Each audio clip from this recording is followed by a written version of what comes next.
Hello students, welcome all. నేను మీ శివన్. ఇవాల్టి సెషన్లో మనము గ్రూప్ 1 మెయిన్స్కి సంబంధించినటువంటి ఆన్సర్ రైటింగ్ గురించి ఎక్స్ప్లెయిన్ చేస్తాను. అసలు ఆన్సర్ రైటింగ్ అంటే ఏంటి, డిస్క్రిప్టివ్ మీరు చదువుకుంటున్న నోట్ మేకింగ్ కావచ్చు, పుస్తకాల నుంచి చదువుతారు కదా, దాన్ని ఒక ప్రెజెంటేషన్ అనమాట ఆన్సర్లు ఎలా తీసుకురావాలని చెప్పేసి చూద్దాము. మామూలుగా ఇవి నేను మెంటర్షిప్లో గ్రూప్ 1 మెంటర్షిప్ ఇస్తాను కదా, పర్సనల్ మెంటర్షిప్, అందులో ఎక్స్ప్లెయిన్ చేస్తూ ఉంటాను అనమాట. సో దానికి సంబంధించి మీకు కొన్ని వివరాలు చెప్తాను చూడండి. So group 1 mains answer writing అనమాట. అంటే చాలామంది అభ్యర్థులు నోట్ మేకింగ్ చేసుకుంటారు కదా, నోట్స్. సో నోట్ మేకింగ్ అనమాట. సో నోట్ మేకింగ్ చేసుకుంటారు, అది హిస్టరీ కావచ్చు, జాగ్రఫీ, ఏదైనా సరే ఈ నోట్ మేకింగ్ చాలా బాగా చేసుకుంటున్నారు. కానీ ఆ నోట్ మేకింగ్ని ఆన్సర్గా మలిచేటప్పుడు అనమాట. సో దాన్ని ఆన్సర్గా మలచడమే చాలా ఇంపార్టెంట్. ఎవరైతే దాన్ని ఆన్సర్గా కరెక్ట్గా మలచగలరో వాళ్ళకే మంచి మార్క్స్ పడతాయి. సో ఇక్కడ నేను చెప్పే ప్రధానమైన లక్ష్యం ఏంటంటే, ఈ సెషన్స్లో ఆన్సర్ సెషన్స్లో మీకు ఎక్కడైతే 3 మార్క్స్ వస్తున్నాయో, ఎక్కడ మీకు 3 మార్క్స్ వస్తున్నాయో అక్కడ మీరు 7 మార్క్స్ ఎలా గెయిన్ చేసుకోవాలి, 7 మార్క్స్ అనేది ఎలా గెయిన్ చేసుకోవాలి. ఇంకొకటి, 1000 మంది రాస్తారు ఎగ్జామినేషన్లో. ఫర్ ఎగ్జాంపుల్ 1000 మెంబర్స్ రాశారు. 1000 మెంబర్స్ రాసినప్పుడు దాంట్లో మీరు టాప్ 5లో ఎలా రావాలి, సో టాప్ 5లో ఎలా రావాలి, ఈ 2 లక్ష్యాలను బేస్ చేసుకొని నేను చెప్తాను అనమాట. ఈ 2 లక్ష్యాలను బేస్ చేసుకొని ప్రధానంగా మన గ్రూప్ 1కి సంబంధించిన మెంటర్షిప్ కావచ్చు, అన్నీ కూడా ఉంటాయన్నమాట. సో ఇప్పుడు మీకు ఈ ఆన్సర్ రైటింగ్ సెషన్స్లో ప్రధానమైనది ఏంటంటే ఇక్కడ ఆన్సర్ అనమాట. అసలు ఆన్సర్ రైటింగ్ అంటే ఏంటి, సో ఆన్సర్ రైటింగ్ అంటే ఏంటి. మామూలుగా మీరు బుక్స్ చదువుకున్న తర్వాత నోట్ మేకింగ్ చేసుకుంటారు కదా. సో నోట్ మేకింగ్ అనేది కొందరు డిఫరెంట్గా చేసుకుంటారు, అది పర్సన్ బై పర్సన్ ఉంటుంది. నోట్ మేకింగ్ చేసుకున్న తర్వాత దాన్ని పర్ఫెక్ట్ ప్రెజెంటేషన్లో రావాలి. సో ఇక్కడ మీరు బాగా గుర్తుపెట్టుకోండి, ఎగ్జామినరు మీ ఆన్సర్ షీట్ తీయగానే ఫస్ట్ చదివేది ఏంటి, ఇంట్రడక్షన్ అంటే పరిచయం అంటారు కదా. ఆ పరిచయాన్ని మీరు ఖచ్చితంగా చాలా బాగా ఇవ్వాలి. First impression is the best impression అంటారు చూడండి. సో ఎందుకంటే అదేదో ఊరికే సామెత కాదు, అది నిజం, పచ్చి నిజం. ఖచ్చితంగా మీ యొక్క ఇంట్రడక్షన్ అనేది చాలా బాగా ఉన్నప్పుడే మీకు మంచి మార్క్స్ అనేవి పడతాయన్నమాట. కాబట్టి ఈ యొక్క ఆన్సర్లో మనకి 3 విషయాలు చాలా కీలకం. సో మొట్టమొదటిది ఏంటి, ఇంట్రడక్షన్ అనమాట, ఇంట్రో.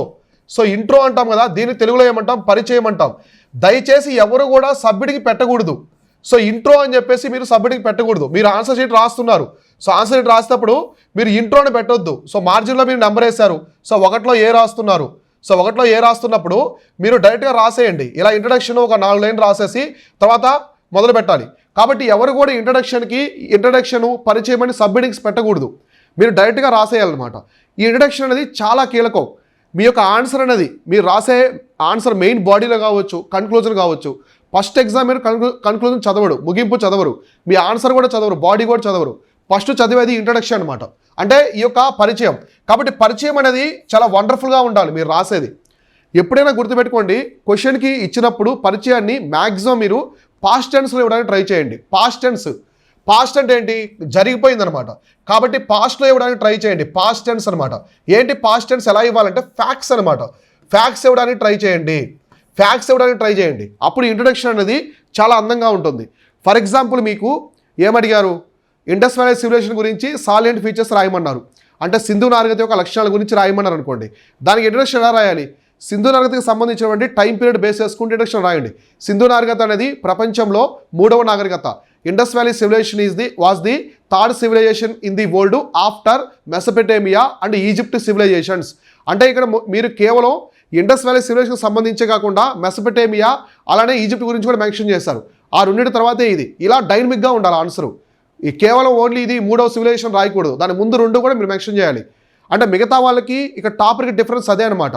సో మీరు రాసింది కరెక్టే, ఇండస్ వ్యాలీ సివిలైజేషన్ 3వది ప్రపంచంలో. కాకపోతే ఇంకో వ్యక్తి ఏం చేశాడు, ఫస్ట్ సెకండ్ కూడా మెన్షన్ చేశాడు, అక్కడే మార్క్స్ కొట్టేస్తారు వాళ్ళు. అంటే మీరు రాసేది ఆన్సర్ కాదని కదా, ఆన్సరే. మిగతా వాళ్ళకంటే మీరు ఎప్పుడైనా బాగా రాయాలి ఆన్సరు. మిగతా 1000 మెంబర్స్ మీరు వెనక్కి నెట్టేలా ఉండాలి. ఇది అకాడమీ కాదు కదా, ఏదో డిగ్రీ ఎగ్జామ్స్, బీటెక్ ఎగ్జామ్స్ కాదు. ఇక్కడ ఊరికే క్వశ్చన్ ఇచ్చారు ఆన్సర్ రాశారు కాదు. 1000 మందిని 5000 మందిని మీరు వెనక్కి నెట్టాలి. ఆ విధంగా మీరు ఆన్సర్ ఉండాలి. ఈ ఆన్సర్ రైటింగ్ అనేది ఎవరికి బై బర్త్ రాదు. హ్యాండ్ రైటింగ్ బాగున్నంత మాత్రమే కాదు, హ్యాండ్ రైటింగ్తో పాటు ప్రెజెంటేషన్ ఉండాలి. మీరు ఇచ్చే ఆ ఆన్సర్ యొక్క డైవర్సిఫికేషన్ కూడా చాలా బాగుండాలి. కాబట్టి మీరు ఇచ్చేటప్పుడు ఇంట్రడక్షన్ చాలా బాగా ఇవ్వండి.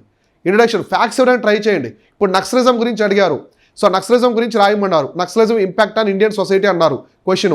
అంటే భారత సమాజం మీద నక్సలిజం యొక్క ప్రభావం ఎలా ఉందని చెప్పారు. సో మీరు క్లియర్గా ఇవ్వండి, నక్సలిజం అంటే ఏంటో ఒక లైన్లో ఇవ్వాలి. నక్సలిజం ఎప్పుడు, ఏ సంవత్సరంలో ఎవరు స్థాపించారో ఇవ్వండి. అది ఈ యొక్క తెలంగాణ మన ఆంధ్ర ప్రాంతాలకు ఎప్పుడు వచ్చిందో క్లియర్గా మీటింగ్ ఇవ్వండి. ఇలా పాస్ట్ టెన్స్లో ఇవ్వడానికి ట్రై చేస్తే చాలా బాగుంటుంది. సింపుల్గా ఇవ్వాలి, సింపుల్ అండ్ క్రిస్పీ షార్ట్గా ఉండాలి. అసలు ఎగ్జామినర్ ఆ ఇంట్రడక్షన్ చూడగానే మంచిగా అనిపించాలి, అతనికి మంచి పాజిటివ్ వైపు తీసుకురావాలి మీరు. కాబట్టి first impression is the best impression. అందువల్ల మీరు ఇంట్రడక్షన్ అనేది చాలా బాగుండాలి. సెకండ్ వచ్చేసి బాడీ అనమాట. అంటే మీరు రాసే answer main body. So main body ఇదే మెయిన్ ఆన్సర్ అనమాట. మీరు రాసే సమాధానం ఇక్కడే ఉంటుంది. మీ సమాధానం మార్కులు పడేదంతా కూడా మెయిన్ ఇక్కడే అనమాట సమాధానం. దీన్ని చాలా కీలకంగా రాయాలి. ఇక్కడ మీరు ప్రెజెంట్ టెన్స్లో ఉండాలి. ప్రెజెంట్ టెన్స్ అంటే అసలు ఏమడిగారు, క్వశ్చన్లో ఏమడిగారో అది మొదలు పెట్టాలి. ఇక్కడ కూడా మీరు ఏం చేస్తారంటే క్వశ్చన్లో ఏమడుగుతున్నారో దాన్ని సబ్మిటింగ్ పెట్టండి. ఇక్కడ చాలామంది చేసేది ఇక్కడ మిస్టేక్ అదే అనమాట. క్వశ్చన్లో ఏమడిగారో సబ్మిటింగ్ పెడితే ఎగ్జామినర్ కూడా అర్థమవుతుంది అనమాట. అంటే ఇక్కడ నుంచి మెయిన్ బాడీ స్టార్ట్ అవుతుందని.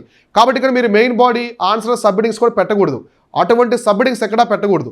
ఇప్పుడు ఏమడిగారు, salient features of the Indus valley civilization అన్నారు. కాబట్టి ఇది సబ్మిటింగ్ పెట్టండి. సో మీకు ఇది ఇచ్చారనుకోండి, ఇది సబ్మిటింగ్. ఏమని, salient features of the Indus valley civilisation. నీట్గా మొత్తం టోటల్గా రాయండి, ఏం కాదు. Indus valley civilisation. So subheading అయినా పెట్టండి, బాక్స్ లాగానే కొట్టండి. సో సబ్మిటింగ్ అయినా పెట్టి కింద ఒకటి స్టార్ట్ చేయండి. సో ఫస్ట్ ఏదో టౌన్ ప్లానింగ్ అన్నారు. సో ఫస్ట్ వచ్చేసి టౌన్ ప్లానింగ్ అన్నారు. ఇలా సబ్మిటింగ్స్ పెట్టుకోవడం. సో టౌన్ ప్లానింగ్ అంటే ఏంటి, పట్టణ నిర్మాణం.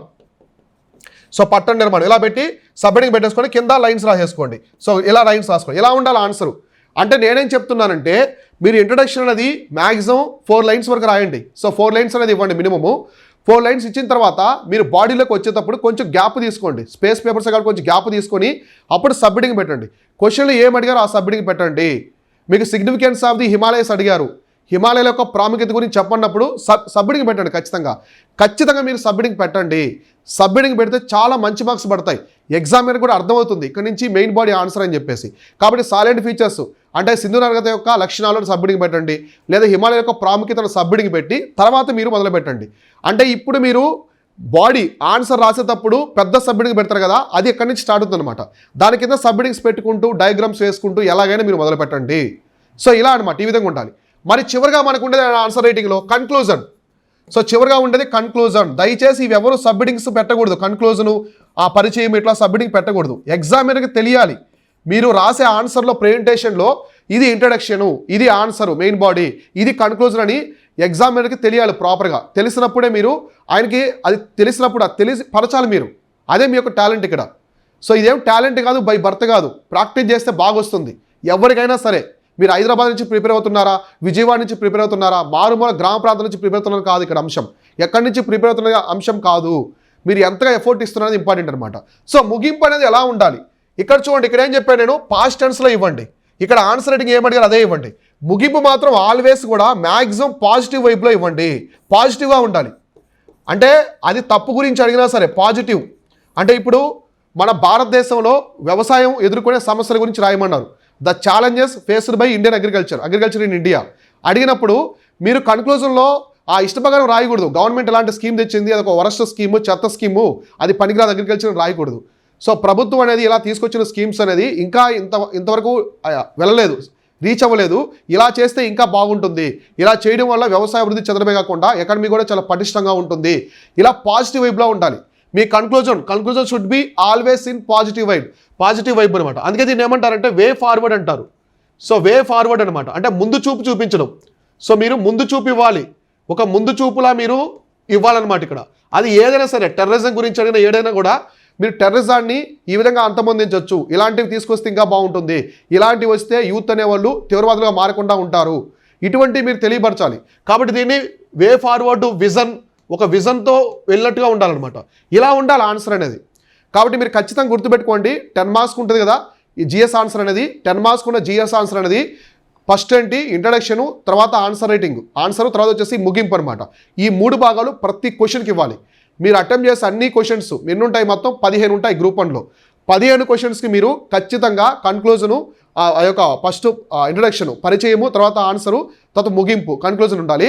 ఇవి సబ్మిటింగ్స్ పెట్టకూడదు. ఇంట్రడక్షన్ లేదా పరిచయం సబ్మిటింగ్స్ పెట్టకూడదు. జస్ట్ స్టార్ట్ చేయాలి, ఎగ్జామినర్కి తెలియాలి.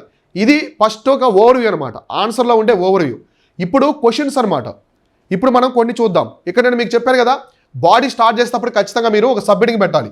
సో బాడీ స్టార్ట్ చేసేటప్పుడు ఒక మెయిన్ సబ్మిటింగ్ పెట్టి ఇక్కడ నుంచి మీరు మిగతా సబ్మిటింగ్లు రాసుకోవాలన్నమాట. మిగతా సబ్మిటింగ్లు పెట్టి రాసుకోవాలి, ఇలా రాయాలి. ఒకవేళ మీరు ఏదైనా డయాగ్రామ్ వేయాలనుకున్నారు, సో డయాగ్రామ్ వేయాలనుకున్నప్పుడు చాలామంది చేసే తప్పు ఏంటంటే ఒక హాఫ్ పేజ్ డయాగ్రామ్ వేస్తున్నారు. సో ఇప్పుడు ఇండియా సౌత్ ఇండియా గురించి చేస్తున్నారు, హాఫ్ పేజ్ డయాగ్రామ్ ఇండియా అంతా. ఇలా హాఫ్ పేజ్ మీరు డయాగ్రామ్ వేస్తారంటే మార్క్స్ కోల్పోతారు. మీకు 3 పేజీలే ఉంటాయి, 3 పేజెస్ మాత్రమే మీకు గ్రూప్ 1 మెయిన్స్లో ఉంటుంది. మీరు మ్యాక్సిమం రాసిన 3 పేజెస్ కంటే ఎక్కువ రాయొద్దు. నేనైతే మీకు ఏం చెప్తానంటే 15 క్వశ్చన్స్ ఆన్సర్ చేయాలంటే మీరు మినిమం 2.75 పేజెస్ రాయండి. సో 2.75 పేజెస్ రాస్తే మీరు 15 క్వశ్చన్స్ ఆన్సర్ చేయొచ్చు అనమాట. 2.75 మంచి క్వాలిటీ మ్యాటర్ ఇవ్వండి. మీకు బాగా వస్తే 3 పేజెస్ కూడా రాయండి. సో అర్థమైందా? మీరు 2.5 పేజ్ కంటే తక్కువ రాస్తే కొంచెం తక్కువగా ఉంటుంది. ఈ మధ్య గ్రూప్ 1 కరెక్షన్లో ఎవరైతే తక్కువ రాస్తున్నారో తక్కువ మార్క్స్ కూడా పడుతున్నాయి. కాబట్టి నేనేం చెప్తున్నానంటే మీరు 2.5 పేజ్ కంటే కొంచెం ఎక్స్ట్రా రాయండి. లేదు మాకు టైం సరిపోదు, చాలా తక్కువ టైం ఉందంటే 2.5 పేజ్ కూడా రాయండి కొన్ని ఆన్సర్స్. కానీ మీకు బాగా వచ్చినవి మాత్రం మ్యాక్సిమం ఇవ్వడానికి ట్రై చేయండి. అర్థమైందా? Group 1 examination is different from the UPSC examination. యూపీఎస్సీలో మీరు 1.5 పేజ్ బాగా రాసినా కూడా మంచి మార్క్స్ పడతాయి. అదే మార్కులు ఇక్కడ మీరు 1.5 పేజ్ రాస్తే పడవు. ఇక్కడ గ్రూప్ 1 ఎగ్జామినేషన్కి quality with quantity, quality along with quantity, quantity ఉండాలి, క్వాలిటీ ఉండాలి. ఇక్కడ మనల్ని 2 కోరుకుంటారు ఎగ్జామినర్స్, అక్కట్లాగా ఓన్లీ క్వాలిటీ కాదు. అందువల్ల మీరు గ్రూప్ 1 ఎగ్జామినేషన్లో చాలా కేర్ఫుల్గా రాయాలి ఆన్సర్స్ అనేవి. సో అర్థమైందా? ఇప్పుడు మీరు డయాగ్రామ్స్ ఎప్పుడైనా సరే పేజ్ ఇలా ఉన్నప్పుడు, సో పేజ్ ఇలా ఉన్నప్పుడు డయాగ్రామ్స్ అనేది చిన్న డయాగ్రామ్ ఒక సైడ్ ఇలా వేయండి, ఒక బాక్స్ కొట్టి చిన్న. ఇప్పుడు సౌత్ ఇండియా కోస్ట్ గురించి ఎక్స్ప్లెయిన్ చేస్తున్నారు, ఇలా ఇండియాకి సంబంధించి చేసి కోస్ట్ గురించి. సో ఇలా పెట్టి ఇక్కడ మ్యాటర్ రాయండి, ఇక్కడంతా మ్యాటర్ రాయండి. సో మళ్ళీ మ్యాటర్ రాయండి. సో ఇక్కడ ఏమైనా లొకేషన్స్ ఉంటే గుర్తించండి, మీకు తెలిసిన లొకేషన్స్ ఉంటే గుర్తించండి. అంతేగాని డయాగ్రామ్ అనేది హాఫ్ పేజ్ డయాగ్రామ్స్ వేస్తే మ్యాటర్ అనేది చాలా తక్కువగా ఉంటుంది. కాబట్టి మీరు తక్కువ రాస్తారనే వ్యూ కూడా వస్తుంది ఎగ్జామినర్కి. సో మీరు ఎగ్జామినర్ని మాయ చేయాలని చెప్పేసి మీరు తక్కువ అంచనా వేయద్దు వాళ్ళని. వాళ్ళు సబ్జెక్ట్ ఎక్స్పర్ట్స్ ఉంటారు, బాగా సబ్జెక్ట్ చదువు ఉంటారు. వాళ్ళు కొన్ని కీవర్డ్స్ ఉంటాయన్నమాట, బాగా గుర్తుపెట్టుకోండి. ఆన్సర్ రైటింగ్లో కొన్ని కీవర్డ్స్ ఉంటాయి. ఎవరైతే ఒక ఆన్సర్లో ఒక 10 కీవర్డ్స్ వరకు హైలైట్ చేస్తారో ఆ కీవర్డ్స్ వాళ్ళకి కనిపించాయంటే ఖచ్చితంగా మార్క్స్ పడతాయి. సో అవి నేను మెంటర్షిప్లో చెప్తాను. గ్రూప్ 1 మెంటర్షిప్లో మన వాళ్ళకి కొన్ని షీట్స్ ఇస్తాను అనమాట. స్టూడెంట్స్కి పర్సనల్ మెంటర్షిప్లో కొన్ని షీట్స్ ప్రొవైడ్ చేస్తాను. అక్కడ కొన్ని కీవర్డ్స్ ఉంటాయన్నమాట. ఆ కీవర్డ్స్ కనుక కనిపించాయంటే ఖచ్చితంగా మార్క్స్ పడతాయి. సో మీరు ఫర్ ఎగ్జాంపుల్ ఈ క్వశ్చన్ ఉంది ఇండస్ వ్యాలీ సివిలైజేషన్లో. సో దీంట్లో మనకి కొన్ని కీవర్డ్స్ ఉంటాయన్నమాట. ఆ కీవర్డ్స్ ఎవరైతే మెయిన్గా వాళ్ళు ఇవ్వగలుగుతారో సో వాళ్ళకి బెస్ట్ మార్క్స్ అనేవి పడతాయి. అర్థమైందా? ఈ విధంగా గ్రూప్ 1 ఆన్సర్ రైటింగ్ అంటే ఏదో ఊరికే రాయడం కాదు, క్వశ్చన్కి ఆన్సర్ ఫిల్ చేయడం కాదు. 1000 మందిని 2000 మందిని మీరు వెనక్కి నెట్టాలి. నెట్టినప్పుడే మీరు మంచి సర్వీస్లో ఉంటారు. డిప్యూటీ కలెక్టర్ కానీ డిఎస్పీ కానీ ఇలాంటి పోస్టులు వస్తాయి. కాబట్టి ఆన్సర్ రైటింగ్ అనేది ప్రాక్టీస్ మీదే వస్తుంది. ఎవరికి కూడా బై బర్త్ ఉండదు, ప్రాక్టీస్ చేయాలి. భయపడకుండా రాయండి. చాలామంది ఆన్సర్ రైటింగ్ అంటే భయపడుతున్నారు. ధైర్యంగా వైట్ పేపర్ తీసుకొని రాయండి, మీకేం తెలుసో రాయండి, మీకు ఎంతవరకు వచ్చో రాయండి. క్వశ్చన్ చదవండి, బాగా చదవండి, తర్వాత వైట్ పేపర్ తీసుకొని నీట్గా రాయండి. చాలామంది చూసి ఆన్సర్ రాస్తున్నారు టెస్ట్ సిరీస్లో. చూసి రాస్తే మీకు ఏమి రాదండి, లాస్ట్కి మీరే ఫెయిల్ అయిపోతారు. ఇట్స్ ఎ సూసైడ్, మిమ్మల్ని మీరే సూసైడ్ చేసుకున్నట్టు. ఏది టెస్ట్ సిరీస్లో క్వశ్చన్ పేపర్ రాసి ఆన్లైన్లో పంపించడం. మీకు ఏమొచ్చో రాయండి. మీకు 10కి 1 మార్క్ వచ్చినా కూడా ఏం కాదు, 1 మార్క్ వచ్చినా కూడా ఏం కాదు, రాయండి, ఎఫర్ట్ ఇవ్వండి. ఈరోజు 1 మార్క్ వస్తుంది, రేపు 5 మార్కులు తెచ్చుకుంటారు, ఇంకో రోజు 7 మార్కులు తెచ్చుకుంటారు. ఇలా ప్రోగ్రెస్ వెళ్ళాలి. ఒకేసారి స్పీడ్గా పరిగెత్తి పడిపోవడం కాదు, నిదానంగా స్టార్ట్ అవ్వాలి, మనం గమ్యాన్ని చేరుకోవాలి. ఇటువంటి లక్ష్యంతో వెళ్ళాలి ఆన్సర్ రైటింగ్ అనేది. It's not about the 1 day, ఇది ఒక రోజుకు సంబంధించిన ఆన్సర్ రైటింగ్ అనేది. ప్రాక్టీస్ చేస్తూనే ఉండాలి. మీరు ఎంత బాగా ప్రాక్టీస్ చేస్తూ రాస్తూ ఉంటే అంత బాగా ఇంప్రూవ్ అవుతుంది ఆన్సర్ రైటింగ్ అనేది. సో అర్థమైందా? కాబట్టి ఇది ఆన్సర్ రైటింగ్ అనేది it's not a complicated thing. ఇది కష్టమైనటువంటి చర్య కాదు, చాలా సింపుల్గా ఉంటుంది, సులభంగా ఉంటుంది. ఇది మీ యొక్క టాలెంట్ అనమాట. మీరు రాసినట్టు ఇంకో అభ్యర్థి రాయకపోవచ్చు. అర్థమైందా? మేము విలేజ్ నుంచి ప్రిపేర్ అవుతున్నాము, మాకేం తెలియదేమో, హైదరాబాద్ ఉన్న బాగా చదువుతున్నారేమంటే లాస్ట్ ర్యాంక్స్ ఉండే చాలామంది ఇంటి దగ్గర నుంచి ప్రిపేర్ అయిన వాళ్ళే ర్యాంక్స్ కొట్టారు గ్రూప్ 1లో. కాబట్టి ఇక్కడ అదేముండదు, ప్లేస్ కావచ్చు, మీ యొక్క బ్యాక్గ్రౌండ్ ఏముండవు. ప్రిపేర్ అయ్యే విధానం, మీరు ఎంత ఫోకస్ పెడుతున్నారు అనేది ఇక్కడ మెయిన్ కీలకం అనమాట. సో అర్థమైంది ఈ విధంగా. కాబట్టి ఆన్సర్ సెషన్స్ ఇంకా చాలా ఉంటాయి, నేను ఎక్స్ప్లెయిన్ చేస్తాను. మనం ఆల్రెడీ గ్రూప్ 1కి సంబంధించి పర్సనల్ మెంటర్షిప్ కూడా ప్రొవైడ్ చేస్తున్నాం. ఏపీపీఎస్సీకి సంబంధించి ఆల్రెడీ 2 బ్యాచెస్ కంప్లీట్ అయిపోయినాయి. టీజీపీఎస్సీ కూడా ఆల్రెడీ 1 బ్యాచ్ కంప్లీట్ చేసి 2వ బ్యాచ్కి ఎన్రోల్మెంట్స్ తీసుకుంటూ ఉన్నాం. కాబట్టి మీరు ఎవరైనా సరే మన గ్రూప్ 1 మెంటర్షిప్ అనేది జాయిన్ అవ్వాలనుకుంటే సో మీరు డిస్క్రిప్షన్లో కనిపిస్తున్నటువంటి వాట్సాప్ టీమ్ని కాంటాక్ట్ అయ్యి లింక్ ఇచ్చాను డిస్క్రిప్షన్లో. ఆ వాట్సాప్ టీమ్ని కాంటాక్ట్ అయ్యి జాయిన్ అవ్వండి. మన దగ్గర చాలా చాలా తక్కువ సీట్స్ ఉంటాయి, ఎందుకంటే నేను చాలా ఎక్కువ ఫోకస్ చేస్తాను ఆస్పిరెంట్స్ మీద, ఆన్సర్ రైటింగ్ మీద ఎక్కువ నేర్పిస్తాను. మన మెంటర్షిప్లో ఆల్మోస్ట్ మీకు 80% మెయిన్స్ ఆన్సర్ రైటింగ్ మీదే ఉంటుంది. ఇంకో 20% ప్రిలిమ్స్ మీద ఇస్తాను. ప్రిలిమ్స్ మీద మీ ప్రిలిమ్స్ క్లియర్ చేపిస్తాను ఖచ్చితంగా, మీరు బాగా ఎఫర్ట్ ఇవ్వాలి. అయితే అర్థమైందా?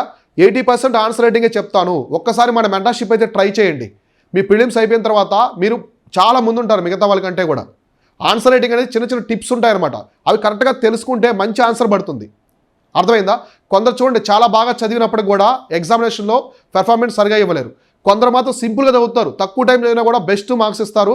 సో వాళ్ళు ర్యాంక్ కొట్టేస్తారు, డీసీ కొట్టేస్తారు. సో ఇలా అనమాట. ఎందుకంటే అదేదో లక్ కాదు, ఇట్స్ నాట్ ఎ లక్, అది అదృష్టం కాదు, ప్రాక్టీస్ అనమాట. వాళ్ళు ఇచ్చే విధానము, ఆన్లైన్ చేసే విధానం, ఎక్కడ డయాగ్రామ్ వేయాలి, ఎక్కడ చార్ట్స్ వేయాలి, ఏ కీవర్డ్స్కి అనలైన్ చేయాలి, ఎటువంటి సబ్మిటింగ్ పెట్టాలి, ఏ క్వశ్చన్కి సబ్మిటింగ్ పెడితే బాగుంటుంది, ఏ క్వశ్చన్ బుల్లెట్ పాయింట్స్ రాస్తే బాగుంటుంది, ఏ క్వశ్చన్కి పారాగ్రాఫ్స్ రాయాలి, సో డయాగ్రామ్ పర్ఫెక్ట్గా ఏది వేయాలి, ఇలాంటివి తెలియాలి. అవి తెలిసిన వాళ్ళే ఆన్సర్ రైటింగ్ బాగా రాస్తారు. అంతే తప్ప అన్ని కంటెంట్ తెలిస్తే కాదు. అన్ని తెలిసినంత మాత్రాన ఆన్సర్ రైటింగ్ రాదు. సబ్జెక్ట్ తెలిస్తే ఆన్సర్ రైటింగ్ కాదు. సబ్జెక్ట్ని, మీరు చేసుకున్న సబ్జెక్ట్ని, చదివినటువంటి మ్యాటర్ని ఒక ప్రెజెంటేషన్ ఇవ్వగలగాలి. ఇద్దరు వ్యక్తులు సేమ్ కంటెంట్ రాసినప్పటికి కూడా ఇద్దరికి డిఫరెంట్ మార్క్స్ పడతాయి. ఎందుకంటే ఒకరు ప్రెజెంటేషన్కి మంచి వాల్యూ ఇస్తారు, కంటెంట్తో పాటు ప్రెజెంటేషన్ కూడా ఇవ్వాలి. నేను కంటెంట్ బాగా రాశాను మార్క్స్ పడలేదంటే కాదు, ప్రెజెంటేషన్ కూడా బాగుండాలి. అంటే మీ కంటెంట్ అనేది మీరు ఇచ్చే సబ్మిటింగ్స్, కొందరు కీవర్డ్స్ హైలైట్ చేసి సబ్మిటింగ్ ఇస్తారు, కొందరు ఊరికి పారాగ్రాఫ్ రాస్తారు, అందులో ఏవి హైలైట్ చేయరు, అక్కడే మార్క్స్ కోల్పోతారు. మీరు బాగా చదివినా ఎందుకు అవ్వట్లేదంటే, ర్యాంక్ ఎందుకు రావట్లేదంటే ఇదే అనమాట. ప్రెజెంటేషన్ కూడా బాగా ఇవ్వాలి ఆన్సర్ రైటింగ్లో. అర్థమైందా? కాబట్టి మన మెంటర్షిప్లో ప్రధానమైన లక్ష్యం ఏంటంటే, మీరు ఎక్కడైతే 3 మార్క్స్ వస్తున్నాయో అక్కడ 7 మార్క్స్ ఎలా గెయిన్ చేసుకోవాలి, ఇది ఒకటి లక్ష్యంగా పెట్టుకుంటాము. ఇంకోటి 1000 మంది ఒకే కంటెంట్ రాసినప్పటికీ, మీ కంటెంట్ రాసినప్పటికీ 1000 మందిని వెనక్కి నెట్టి మీరు టాప్ 5లో ఎలా రావాలి, వీడియో లక్ష్యంగా చేసుకొని మన మెంటర్షిప్ ప్రొవైడ్ చేస్తాము. మన దగ్గర చాలామంది ఉన్నారు ఆల్రెడీ సర్వీస్లో ఉన్నవాళ్ళు, అంటే గ్రూప్ 2 ప్రిపేర్ అయ్యే వాళ్ళు కావచ్చు, ఇంకా పోలీస్ సర్వీస్లో ఉన్నవాళ్ళు, ఇంకా ఎస్ఎస్సి వాళ్ళు కావచ్చు, గృహిణులు కూడా, హౌస్ వైఫ్స్ కూడా చాలామంది మన మెంటర్షిప్లో ఉన్నారు. ప్రతి అభ్యర్థికి వాళ్ళ టైంని బట్టే మనం మెంటర్షిప్ స్కెడ్యూల్ అనేది ఇస్తాం అనమాట. స్ట్రాటజీ కూడా వాళ్ళకి తగ్గట్టుగానే ఇస్తాం, కానీ అవుట్పుట్ మాత్రం ఒకేలా ఇస్తాం. సో ఎఫిషియన్సీ, ఫోకస్ అనేది బాగా ఎలా పెట్టుకోవాలో చెప్తాం అనమాట. ఆన్సర్ రైటింగ్ ఎలా చేయాలి, ఎటువంటి సోర్సెస్ చదవాలి, జనరల్ ఎస్ఏ అంటే ఏంటి, ఎస్ఏ గురించి కూడా ఎక్స్ప్లెయిన్ చేస్తాను. ప్రిలిమ్స్ టెస్ట్ సిరీస్లు ఉంటాయి, మెయిన్స్ టెస్ట్లు ఉంటాయి, A to Z మొత్తం ఉంటుంది. సో మీరైతే జాయిన్ అవ్వండి, చాలా తక్కువ సీట్స్ అయితే ఉన్నాయి. నెక్స్ట్ సెషన్లో నేను ఆన్సర్ రైటింగ్కి సంబంధించి ఇంకొన్ని టిప్స్ అయితే ఎక్స్ప్లెయిన్ చేస్తాను. Thank you all.